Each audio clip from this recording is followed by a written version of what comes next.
Gênesis 36. Apenas um versículo. O versículo 17 de Gênesis 36.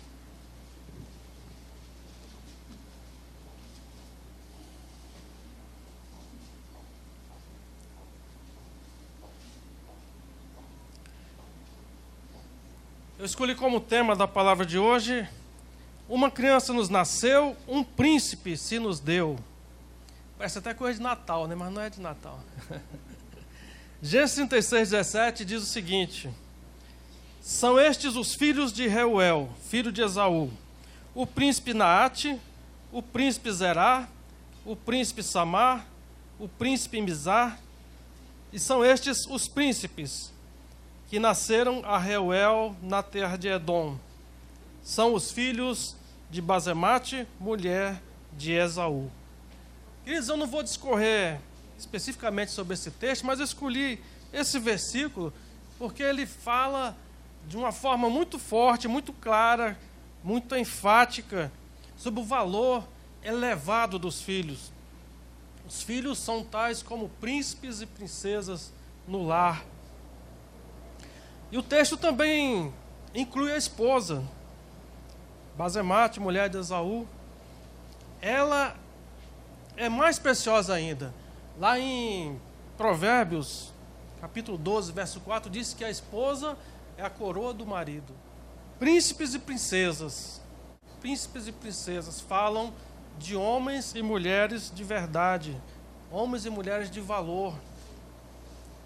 Amados, a única matéria-prima que Deus vai usar para levantar homens e mulheres de valor é um menino e uma menina.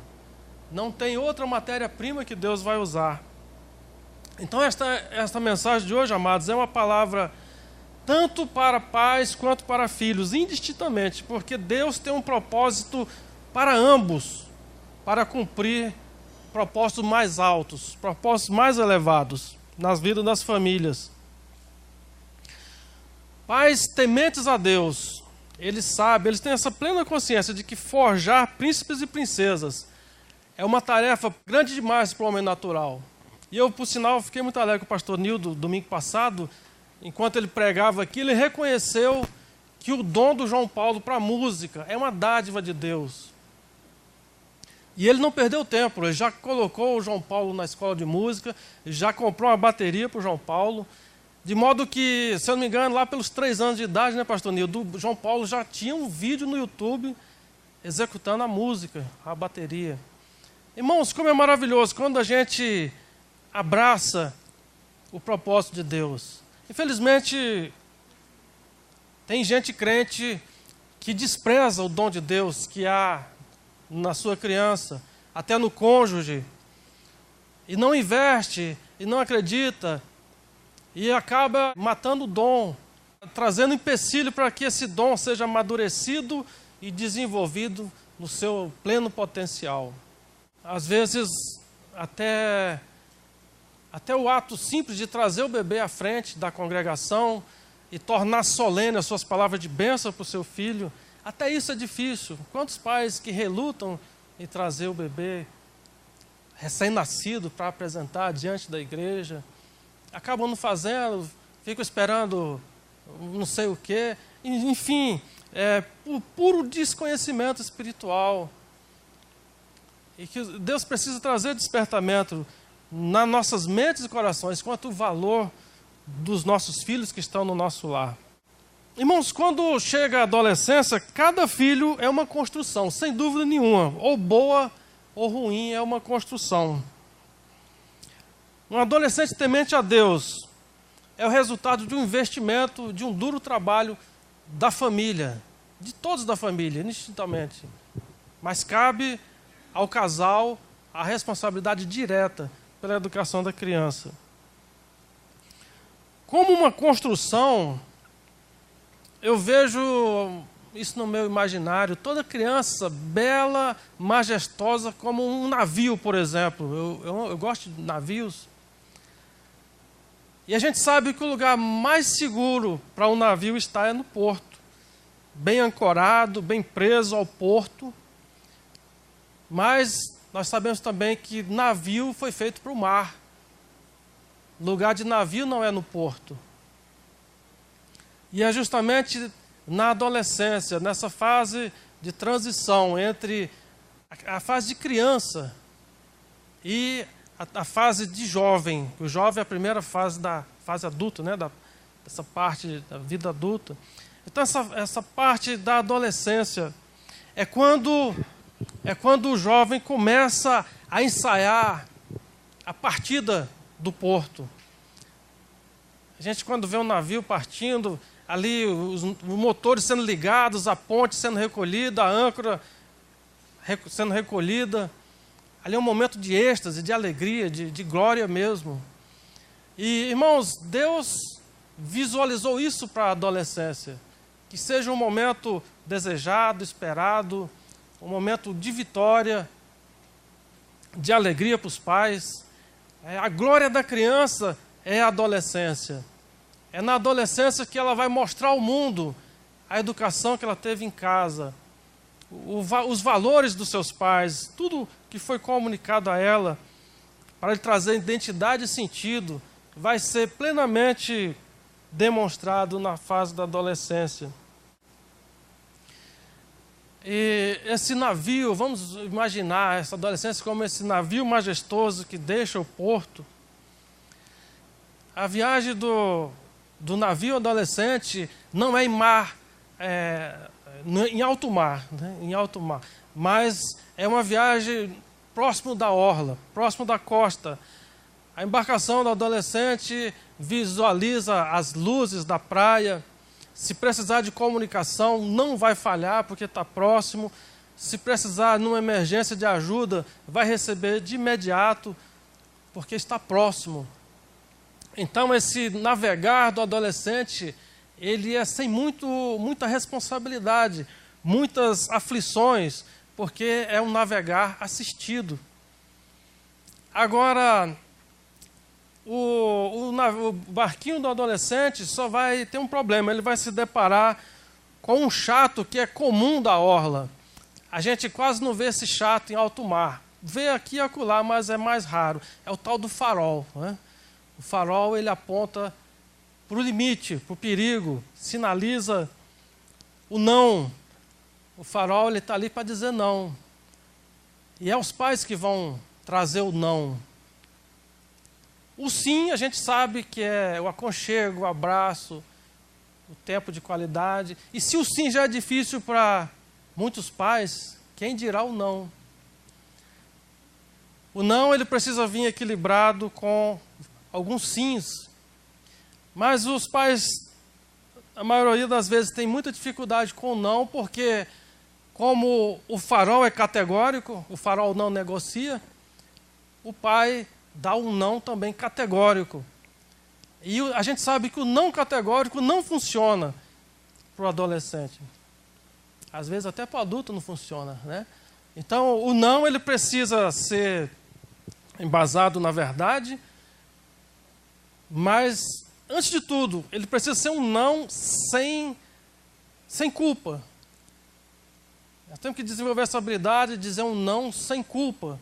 E isso é muito importante, irmãos, porque o nosso adolescente, ele vai precisar dizer também muitos nãos na sua adolescência para o mundo que está lá fora. Ele vai ser testado pelo mundo na hora que for necessário. Essa questão do limite, vocês vejam bem, Deus o tempo todo se preocupa com limites. Imaginem se nós não tivéssemos pele, qual seria o nosso limite? Qual seria a nossa segurança? Limite, Deus se ocupa tanto em trazer limite, nesse sentido de segurança, de guardar, que lá em Deuteronômio, eu transcrevi aqui um versículo de Deuteronômio 22, verso 8, olha só o que Deus fala. Quando edificares uma casa nova, far-lhe-ás no terraço um parapeito, para que nela não ponhas culpa de sangue, se alguém de algum modo cair dela. Então veja, até isso, sabe que precisava ter na Bíblia isso, que você tem que construir um parapeito, um terraço da sua casa, mas Deus se preocupou em fazer constar na Escritura essa preocupação com a segurança, com o parapeito que limita. Irmãos, essa fase da adolescência, só para a gente contextualizar, o que é exatamente a adolescência? A adolescência, ela é caracterizada por dificuldades e facilidades que a nossa criança, que já está crescidinha, ela cresceu, mas precisa de acompanhamento. Dificuldades e facilidades que vão se expressar de uma forma tão ampla que vai se tornar um perigo. Por isso que ela precisa ser assistida. A primeira dificuldade assim, que a gente vai sacar na hora, né? É a primeira, tomar posição, reconhecer limites. O adolescente, ele reluta ao limite. E isso é perigoso, irmãos, porque é na adolescência que vai ser tomadas algumas decisões importantes para o resto da vida. Por exemplo, a escolha da profissão.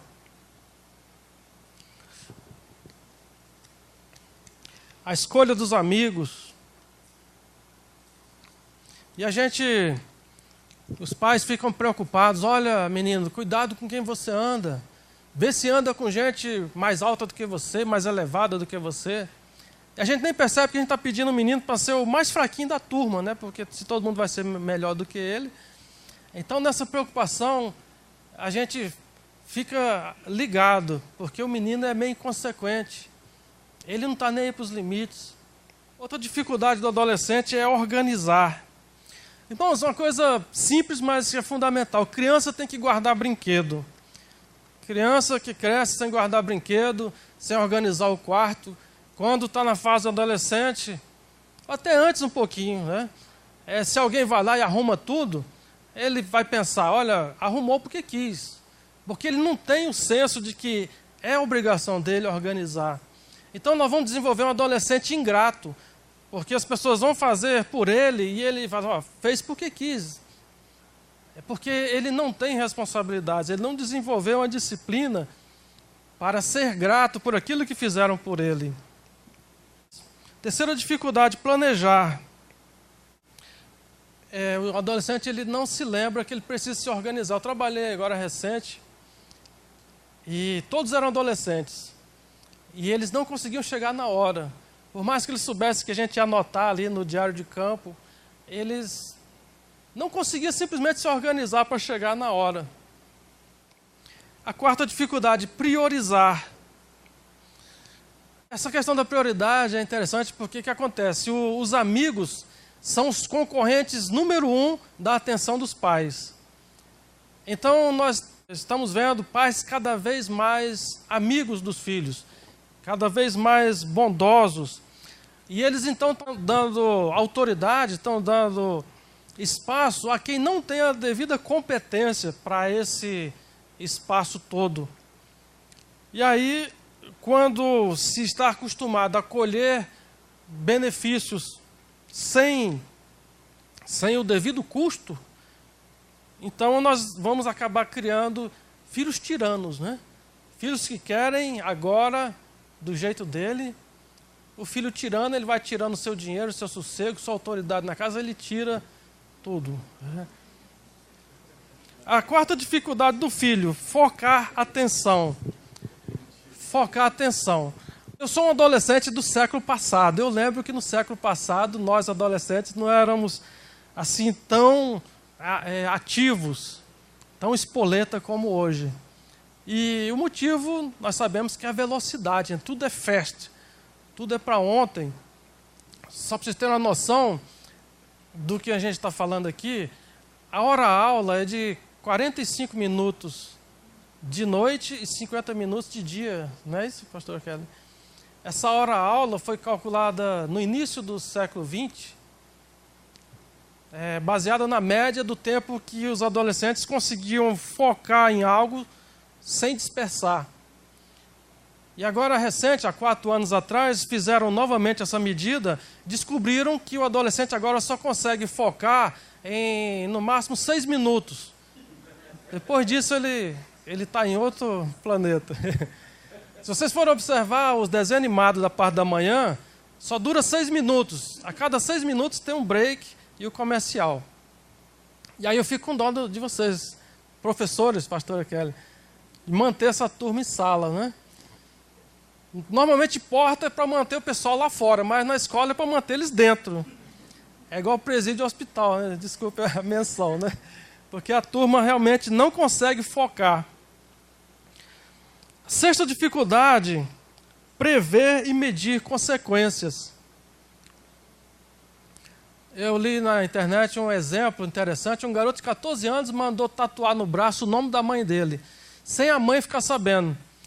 Quando chega em casa, a mãe ficou desesperada, porque aquilo é uma marca que não sai. Inclusive está no Código Penal como lesão corporal gravíssima, que não pode ser removida totalmente. Aí a mãe, preocupada com os outros 2 adolescentes, correu lá na delegacia, processou o tatuador de adolescente, né? Então eles são assim, inconsequentes, eles não medem as consequências, e por isso que nós pais precisamos estar sempre de olho neles. É como facilidades. A primeiríssima facilidade do adolescente é questionar. Eles nos taxam de obsoletos, ultrapassados, modelo que não fabrica mais. Então a gente fala, filho, se você fizer a lição, se você tratar os velhinhos direito, se você fizer tudo direitinho, sabe o que você pode ser amanhã? Aí ele fala na lata, você é um chato, se eu fizer isso tudo, né? Então eles nunca concordam com a orientação do pai. Segunda facilidade de um adolescente é aprender. Eles aprendem num estalo. Esse filme do ET ele é bem antiguinho, mas quem assistiu o filme do ET vai se lembrar que a coisa que o ET mais queria era telefonar para casa, para voltar para casa. Ele ficava repetindo, telefonar a casa. E hoje, se um adolescente for assistir o ET, ele não vai entender nada. Eu falei, por que não liga logo? Mas só que na época do filme não tinha celular, não tinha GPS. Poucas pessoas tinham telefone em casa. Foi em 82 o filme do ET. Então veja, de 82 para cá, quanta inovação foi surgindo e não para de surgir. E é nesse ambiente frenético que as nossas crianças... A terceira facilidade de um adolescente é se aborrecer. Isso por conta das intensas transformações químicas que estão acontecendo dentro dele, mudanças hormonais. Então, eles ficam irritados quando, nessa ânsia de abrir espaço, de provar que pode, alguém contraria as suas ideias. E eles tomam atitudes até ousadas demais. Eu lembro o Fábio, ele enchia o cabelo de gel, ficava igual um doido, e a Sayonara falou, não, fica calmo que vai passar. Só que esse passar leva 9 anos em média, irmãos. A Organização Mundial da Saúde diz que a adolescência vai dos 10 aos 19 anos. E o Estatuto da Criança e do Adolescente diminuiu em 3 anos esse período. No Estatuto é dos 12 até os 11 anos e 10 meses. Mas, enfim, para todos nós é um período bem extenso. Graças a Deus que somos servos de Deus, temos educado nossos filhos no temor do Senhor, porque aqueles que não educaram a sua criança na palavra de Deus, tem sido penoso, 9 anos, enfrentando as crianças, né? Só vai ser aborrecente se for criança, né? Então, tem gente criando criancinhas, mas não é o caso aqui do povo de Deus, porque nós criamos crianças educadas no temor do Senhor. Então, a gente não sente tanto esse período de 9 anos. Outra facilidade do adolescente é decidir por impulso, né? Ele fala, pai, eu gosto tanto, e o pai querendo ganhar espaço. Não, compra, filho, usa, tal. Tudo por impulso, sem medir a consequência. Irmãos, como é que a gente vai saber que a nossa criança virou adolescente? tem um método caseiro que é infalível, praticamente infalível. Você chega para o seu garoto, para o seu menino, e diz, olha, fala sério, fala bem sério para ele, olha, nós vamos reunir todo mundo, nós vamos sair de casa, você fica aí. Se ele te olhar assustado e falar, e quem vai ficar comigo? Então é criança. Mas se ele te olhar assim, como quem diz, já está indo tarde, então é adolescente. Né? Porque criança detesta ficar sozinha. A lei da criança é essa, eu preciso de alguém. A lei do adolescente é essa, eu não preciso de ninguém. Ele já se sente um garnizé empedernecido. Né? Quem não sabe o que é um garnizé empedernecido, pergunta a Ezequias e o irmão Chiquito que moraram na fazenda. Então, irmãos, nós precisamos buscar sabedoria nessa fase. Eu encontrei um texto em Eclesiastes, esse texto é precioso. Eu creio que seja, salvo engano, o único texto em que a palavra de Deus aborda a diferença, o espaço do adolescente e do jovem. Na versão revista e corrigida, aparece lá a palavra adolescente. Já na versão revista e atualizada, infelizmente, eles mudam a palavra adolescente para o termo primavera da vida. Então, quem tem aí a versão revista e corrigida, vai poder ver esse texto de forma bem clara. Ele é precioso, irmãos, esse texto nós vamos ler daqui a pouco, porque ele estabelece, dentro desse caldeirão de habilidades e dificuldades do adolescente, ele estabelece 4 coisas que são comuns a todo adolescente, das quais 2 precisam de limite e 2 precisam ser cortadas da vida dele, porque aborrecem a Deus. Então vamos lá, vamos abrir Eclesiastes, no capítulo 11, verso 9 e 10. Vamos ver qual é a vontade de Deus para os nossos adolescentes.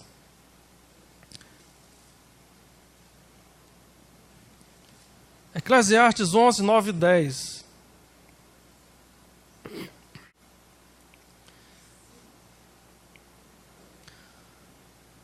Diz aqui, alegra-te, jovem, na tua mocidade, e alegre-se o teu coração nos dias da tua mocidade, e anda pelos caminhos do teu coração e pela vista dos teus olhos. Sabe, porém, que por todas estas coisas te trará Deus a juízo. Afasta, pois, a ira do teu coração e remove da tua carne o mal, porque a adolescência e a juventude são vaidade. Então veja aqui, irmãos, a primeira coisa que se destaca aqui é que a palavra de Deus reconhece que a adolescência é uma fase de alegria. Como é evidente isso nos adolescentes, essa espontaneidade deles de abraçarem, de comemorarem, de se alegrarem. E a única ressalva que eu faço é quanto àquele excesso de pegação, de abraço, né?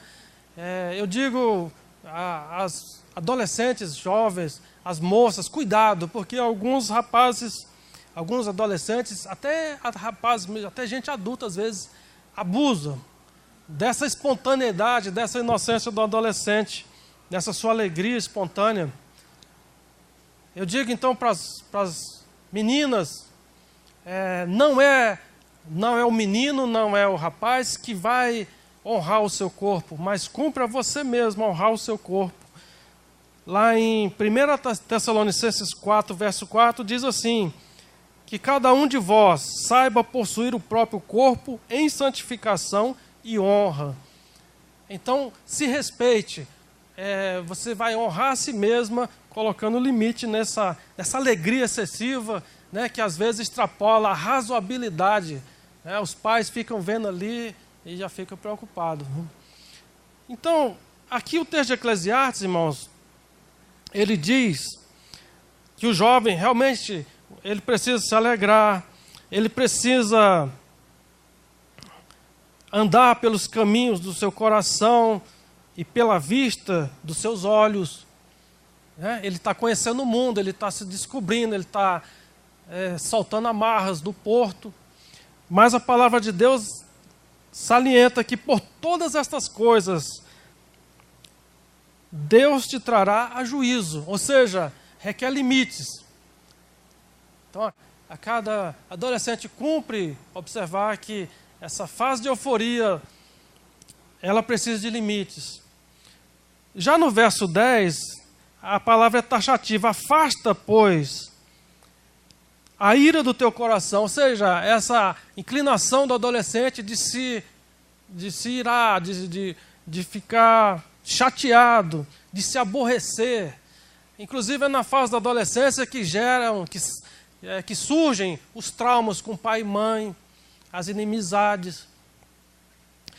A palavra também manda afastar, remove da tua carne o mal. A carne, eu entendo aqui o corpo, né? Quais são os males do corpo?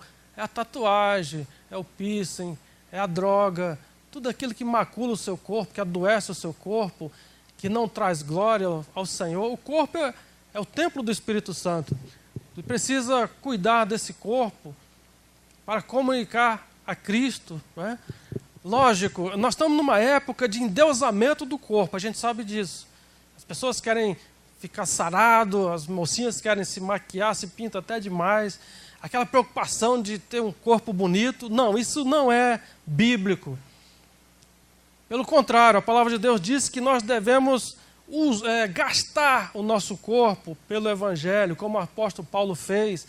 Ele trazia no corpo as marcas do seu sofrimento de pregar o Evangelho.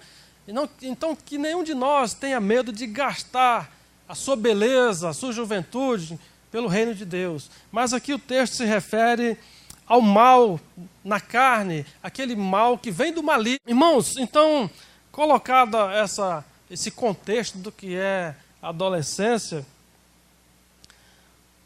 a gente então se depara com a questão da valorização, porque o Estatuto da Criança e do Adolescente fala que ao adolescente não será imputado crime, ele não é culpável criminalmente. E no senso comum da sociedade se fala que do adolescente é razoável que se espere só dor de cabeça e problemas. Então, cabe com a pergunta fundamental: qual é o papel do adolescente cristão no nosso tempo? Eu encontrei um versículo em 1 João que nos ajuda muito a trazer resposta para essa pergunta. Vamos abrir em 1 João, capítulo 2, versículo 13. 1 João 2,13.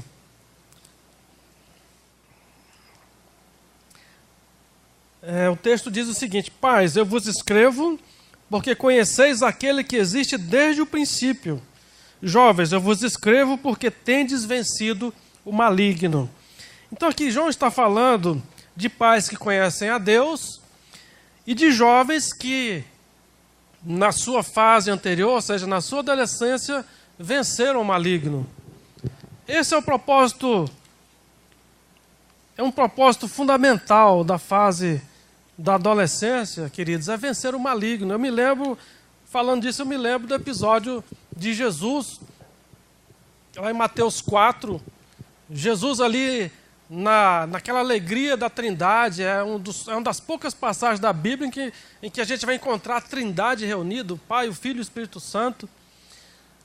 O Espírito Santo vindo sobre Jesus na forma de pomba, aquele aconchego da família celestial ali, o Pai em voz audível, comunicando ao Filho que Ele é o seu Filho amado, em quem se compraz, aquele ambiente gostoso da família celestial ali, e na sequência o que vem é o deserto e as provocações do diabo em cima de Jesus.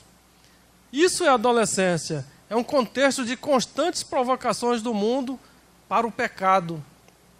Conflitos interiores, porque ele está desenvolvendo o seu espaço, o seu pensar, os seus valores. Quer dizer, confirmando valores, porque valores ele tem que receber da família. Mas, enfim, a adolescência é isso. É mostrar ao mundo quem você é, de que lar você veio, de que contexto você veio, quem é você. Os amigos vão dizer, mas a sua igreja, toda hora essa sua igreja. Aí o adolescente ele tem que dizer com toda tranquilidade, porque a nossa fé ela é comunicada com tranquilidade. Fala, olha, não é a minha igreja, é o meu Deus. Isso é entre mim e meu Deus, não é com a igreja. O adolescente ele tem que ter essa paz interior, essa segurança para vencer as provocações do mundo. Satanás tentou Jesus o tempo todo com provocações. Se você é filho de Deus, se você é isso, aquilo, outro.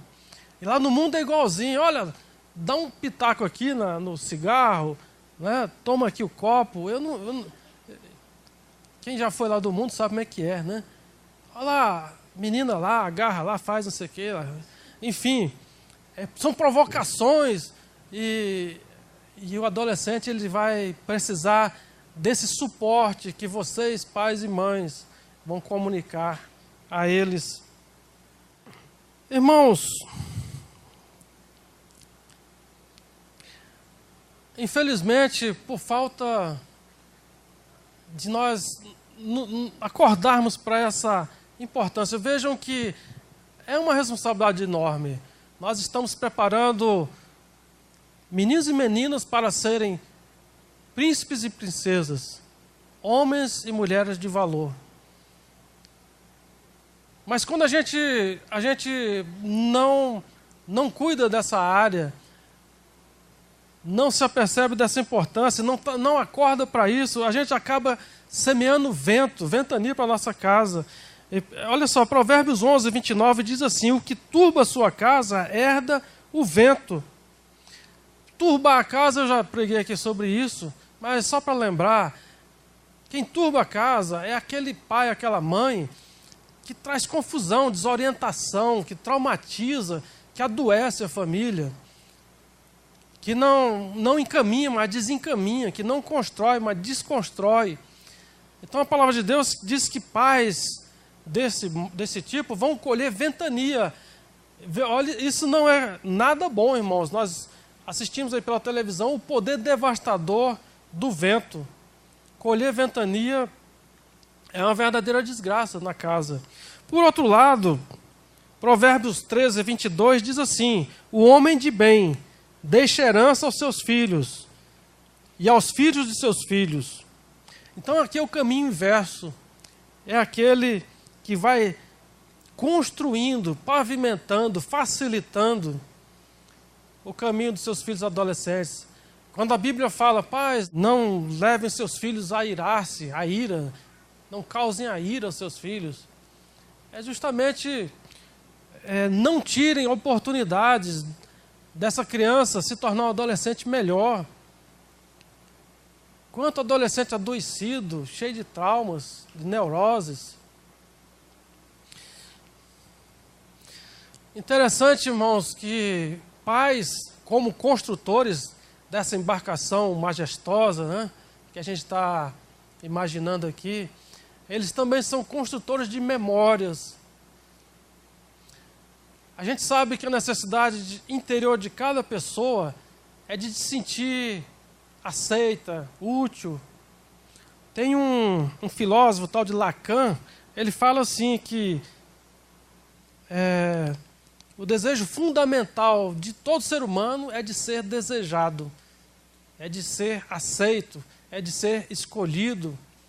A gente vê isso muito bem quando a gente vai para uma entrevista de emprego e a gente não é escolhido, a gente sai bem detonado. Né?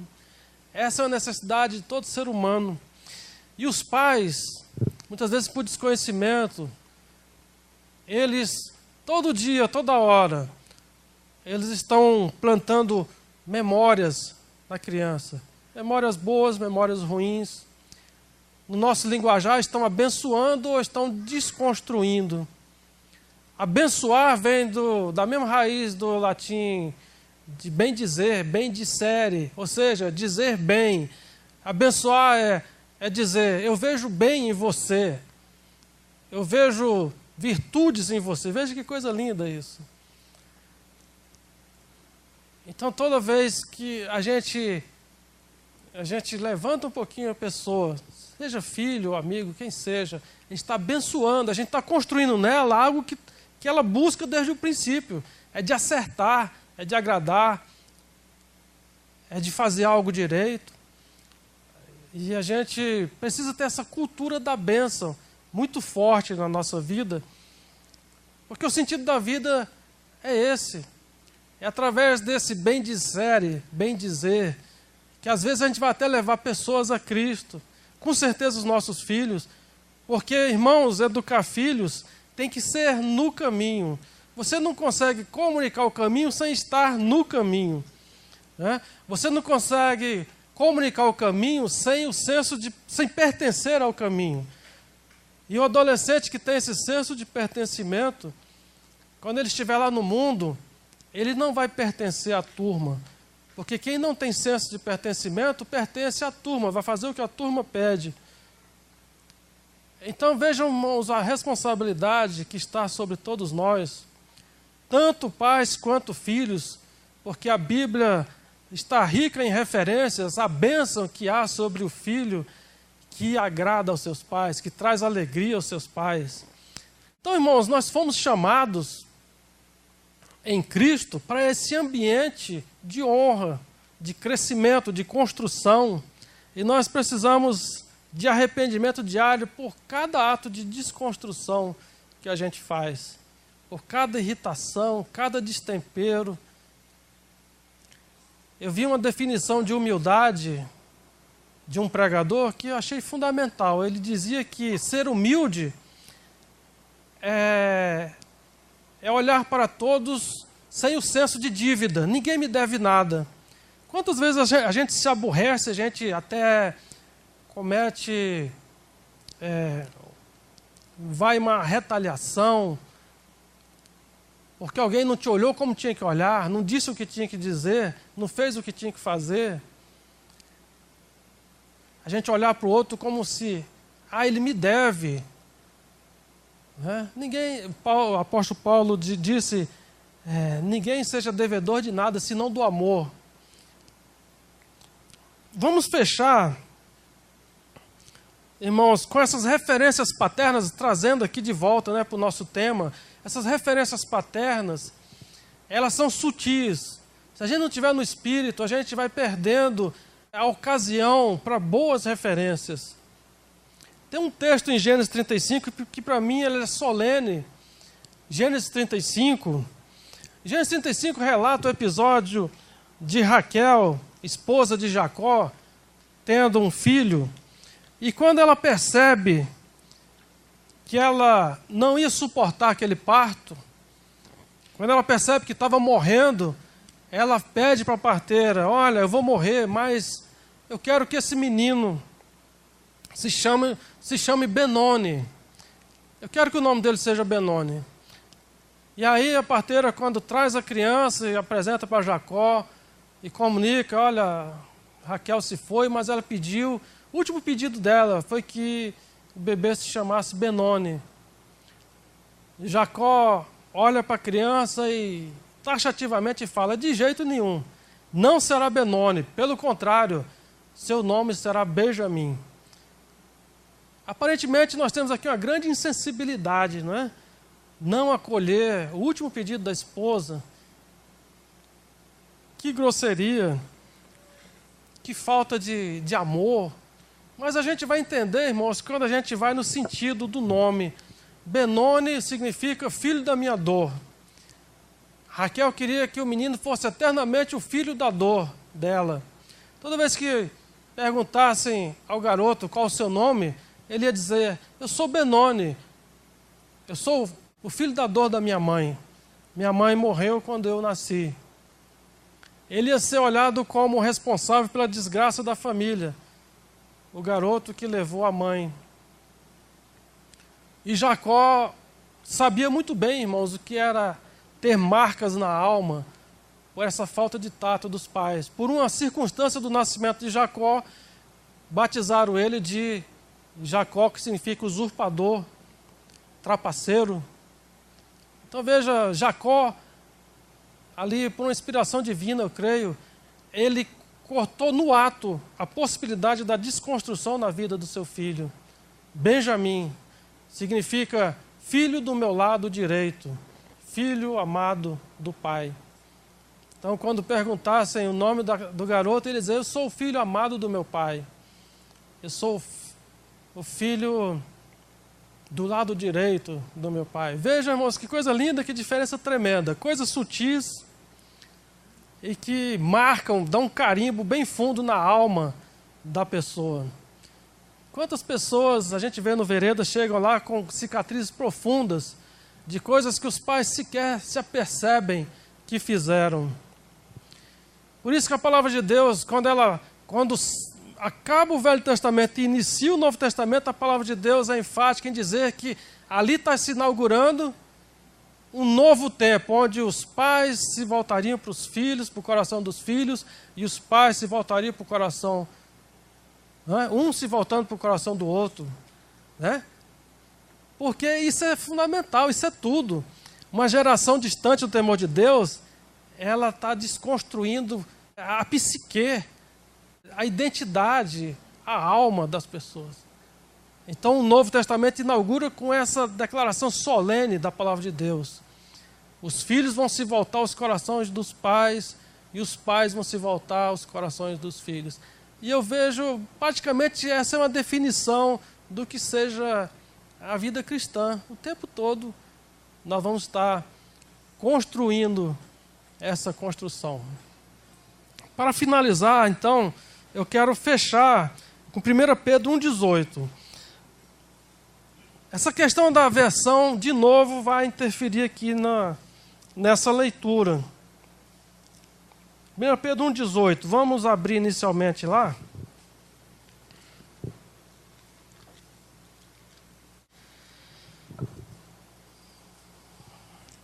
Pedro 1,18 diz assim: sabendo que não foi com coisas corruptíveis, como prata ou ouro, que fostes resgatados da vossa vã maneira de viver, que por tradição recebestes dos vossos pais.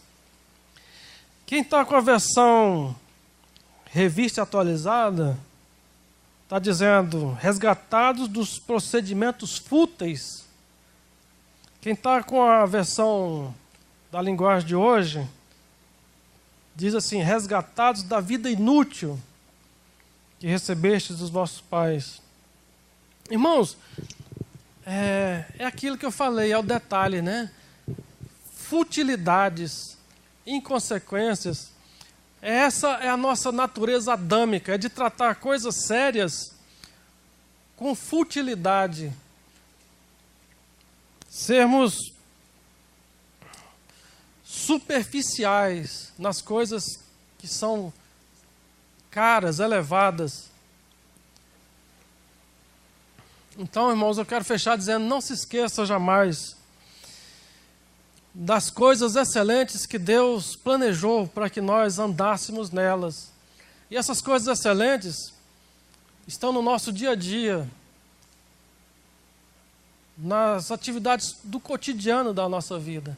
Que nós não vivamos mais de uma forma fútil, eu diria imbecil, porque que Jesus morreu para nos salvar justamente das coisas fúteis, coisas que não condizem com a salvação.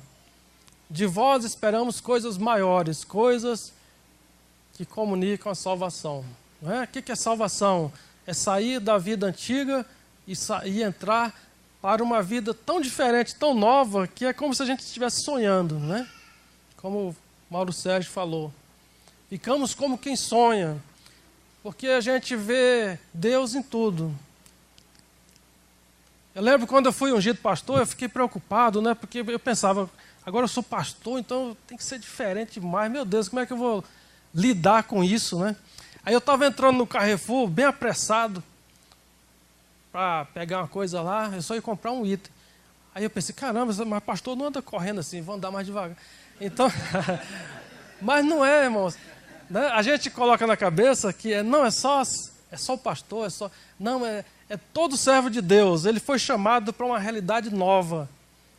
Né?